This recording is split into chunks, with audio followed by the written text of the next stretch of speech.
Sir చెప్పండి. చంద్రబాబు నాయుడు గారు ఏదో హెరిటేజ్ అనే కంపెనీ పెట్టి కల్తీ నెయ్యి సప్లై చేస్తున్నాడు కదా! తిరుపతికి కూడా సప్లై చేశాడు కదా! నిజమేనా? ఇవన్నీ వాస్తవం కాదండి. హ్మ్. ఎందుకంటే అసలు ఇల్లు పంపిలేదు. హ్మ్. డైరెక్ట్‌గా ఎప్పటి నుంచో ఒక బెంగుళూరు నుంచి అటు వచ్చేదండి. హ్మ్. ఏదో నెయ్యి వచ్చేది అంతేగాని అలాంటిదేం లేదండి. హ్మ్. వీళ్ళు అనుకోవడమే కానీ హ్మ్. అలాంటిది లేదండి. హ్మ్. అసలు నేను అసలు పట్టించుకోడు కూడా అలాంటివి. హ్మ్. అంటే చంద్రబాబు నాయుడు గారు నిజంగానే హెరిటేజ్ ద్వారా కల్తీ నెయ్యి తయారు చేస్తున్నాడు. వాళ్ళతో ఎవరైతే కల్తీ నెయ్యి పంపించారో వాళ్ళతో కుమ్మక్కయి ఇద్దరు కలిసి చేస్తున్నారంట. అసలు లేదండి. ఆయన ఆ! పంపిలేదు. ఆ! ఏమి లేదండి. ఆ! అది ఎప్పటి నుంచో వేరే సాటి నుంచి వచ్చేది. అదే నడుచుకుంటూ పోయింది గానీ హ్మ్. అలాంటిది ఏం లేదండి. హ్మ్. వీళ్ళు అలాగా అపోలో పడుతున్నారు అంతే తప్ప ఏం లేదండి. హ్మ్.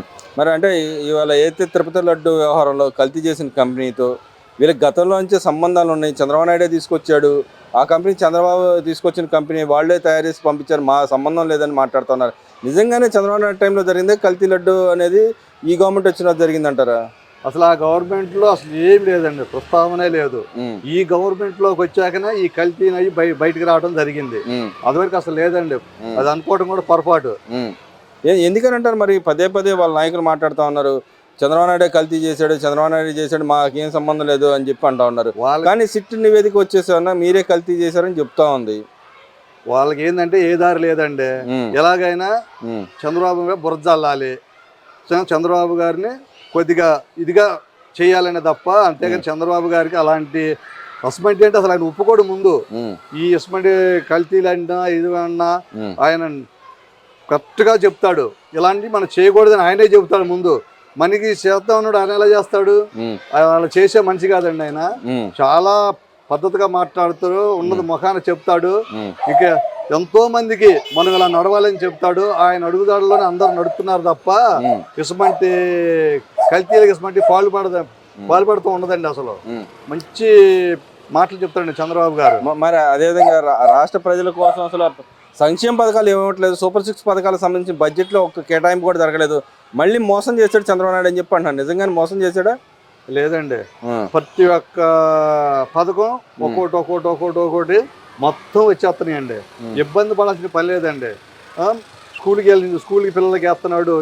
ప్రతి ఒక్క రావాల్సినవి మొత్తం హ్మ్. ఇస్తున్నాడండి. ఏ హ్మ్. పథకం కూడా ఆగట్లేదండి. హ్మ్. స్పీడ్‌గా వెళ్ళిపోతానండి. హ్మ్. మంచి అభివృద్ధి పథకంలో దూసుకుపోతుందండి. హ్మ్. ప్రతి ఒక్క దానికి లోకేష్ బాబు గారు దగ్గరుండి ఫలాంది ఇలా చేయాలి, అలా చేయాలని ప్రతి ఒక్క కంపెనీలను కూడా హ్మ్. తీసుకొచ్చి హ్మ్. మనకి పేదవాడనేవాడు లేకుండా ఉండటానికి హ్మ్. ఈ లోకేష్ బాబు గారు ఈ కూటమి ప్రభుత్వం దూకుడు పెంచిందండి. హ్మ్.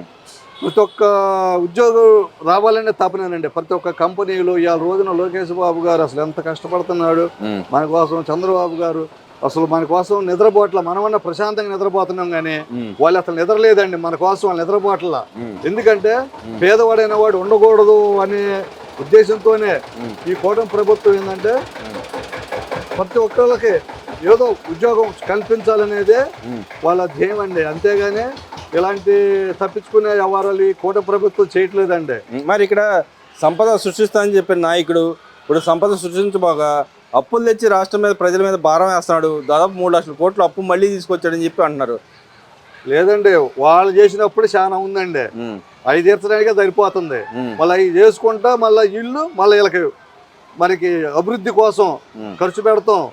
ప్రతి ఒక్కటి హ్మ్. ఎంత డబ్బు తెస్తున్నా ఇంకా మరి లోటుపాట్లు చూపిస్తుందంటే వాళ్ళు చేసిన అప్పులే హ్మ్. తీర్చడమే చూపియడం సరిపోతుంది. సరి చేయడమే సరిపోతుంది. హ్మ్. ఇంక అప్పులు ఎంత తెచ్చినా ఏముంది? హ్మ్. ఇంకా ఇబ్బందే లేదండి. అంటే ప్రతి మంగళవారం, ప్రతి శుక్రవారం రో రోడ్డు మీద పోయి అడుక్కునే పరిస్థితిలో తీసుకొచ్చాడు చంద్రబాబు నాయుడు ఈ 2 సంవత్సరాల పరిపాలన అని చెప్పి మాట్లాడుతున్నారు. నిజంగానే అప్పుల పాలు చేస్తున్నాడు రాష్ట్రాన్ని? లేదండి. ఆ!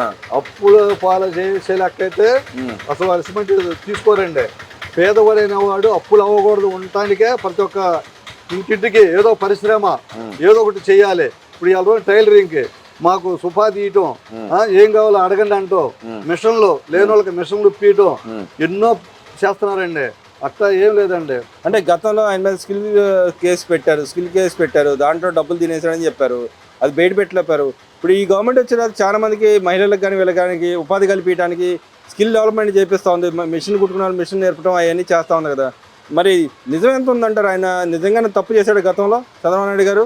లేదండి, ఆయన అసలు తప్పు చేసే మనిషి కాదు. ఆయన గురించి అనుకున్నా కూడా మరి పాపం తగులుద్దండి.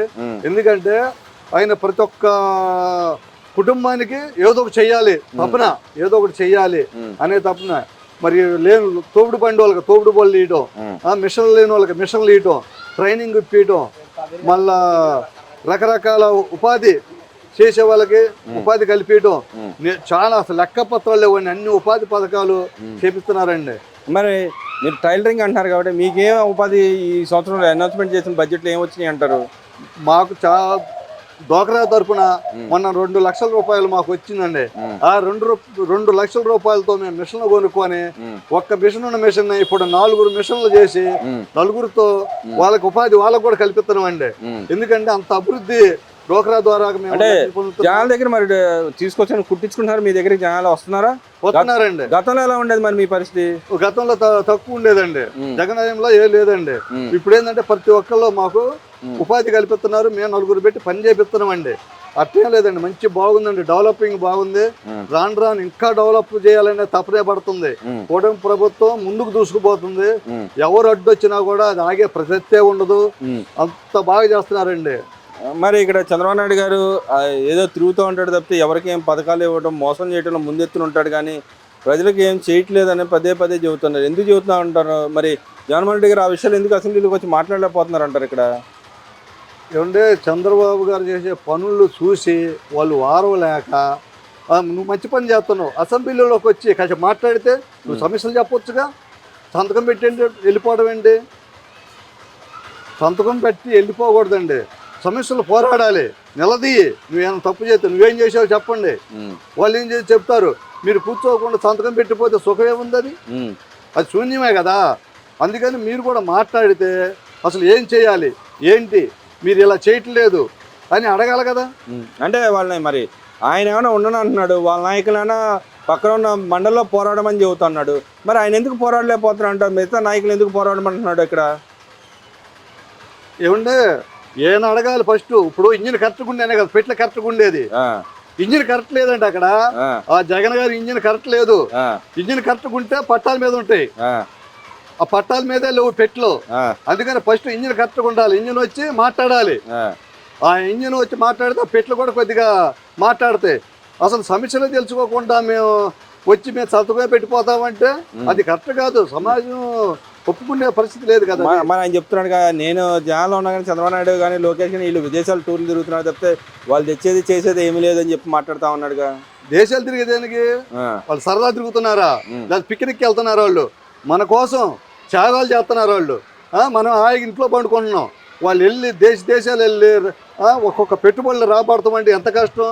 ఒక చిన్న వ్యాపారం చేయడానికి కస్టమర్ని మనం నానా ఇబ్బందులు పడుతున్నాం మనం. మరి అలాంటిది తెలిసిన వ్యక్తుల దగ్గరికి వెళ్ళి మనం తెచ్చుకోలేకపోతున్నాం. అలాంటిది వెళ్ళి వాళ్ళ దేశాలు వెళ్ళి మన కోసం త్యాగాలు చేయటం, అసలు ఏంటి ఆ బాధలు చూడు. వాళ్ళు తినలేక వెళ్తున్నారా, దేనికి వెళ్తున్నారు, దాచిపెట్టుకోవడానికి వెళ్తున్నారు? లేదు కదా, మన కోసం వెళ్తున్నారు. అరే మన ప్రతి ఒక్క ఇంట్లో పేదవాడు ఉండకూడదని తపన కోసం వాళ్ళు మన కోసం త్యాగాలు చేస్తున్నారు. వాళ్ళ పట్టుకొని మనం ఇష్టం వచ్చినట్టు మనం మాట్లాడుకుంటూ పోతుంటే చేసే వాళ్ళు దాంట్లో పుల్లలు పెడతాం. వాళ్ళు మంచిగా చేస్తున్నారు. ఎందుకంటారు? ఎందుకు పెడుతున్నారు అంటారు? చెప్పట్లా ఎదరోళ్ళు చేస్తారు, వారలేకపోతున్నారు. మంచి పనే కదా చేసేది వాళ్ళు. మరి ఇక్కడ ఇంకో మాట కూడా మాట్లాడుతూ ఉన్నారు.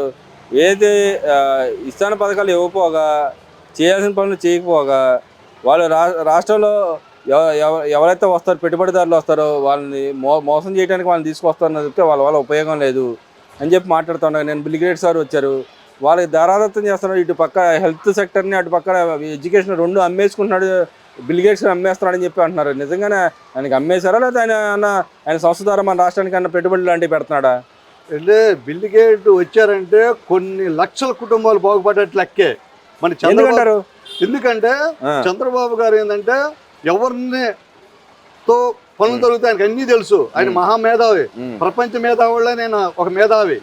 అలాంటి వాళ్ళు ఇలాగా దీనికోసం చూడండి. ఆయన ఏంటంటే ఒక కుటుంబాలు బాగుపడాలంటే అసలు బిల్ గేట్స్ రావటువంటి మాటలు కాదు, అంత ముందు కూడా ఆయన రప్పించాక కొన్ని వేల కుటుంబాలకు ఉపాధులు వచ్చినాయి. ఇప్పుడు కూడా అంతే, ఒక బిల్ గేట్ వచ్చాడంటే మన రాష్ట్రం బాగుపడిందని అనుకోవాలి మనం.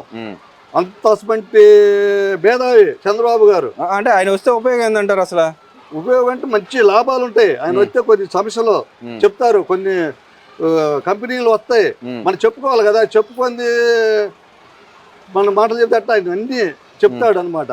మరి ఓవరాల్గా ఈ కుటుంబ ప్రభుత్వం బడ్జెట్లో మీకు ఎలా ఉంది అనిపించింది? మీకు ఈ బడ్జెట్ అనౌన్స్ చేశారు నిన్న, బడ్జెట్ అనౌన్స్ ఎలా ఉంది? లేదండి, బాగా బడ్జెట్ బాగానే ఉంది, అట్లా ఇబ్బంది ఏం లేదు.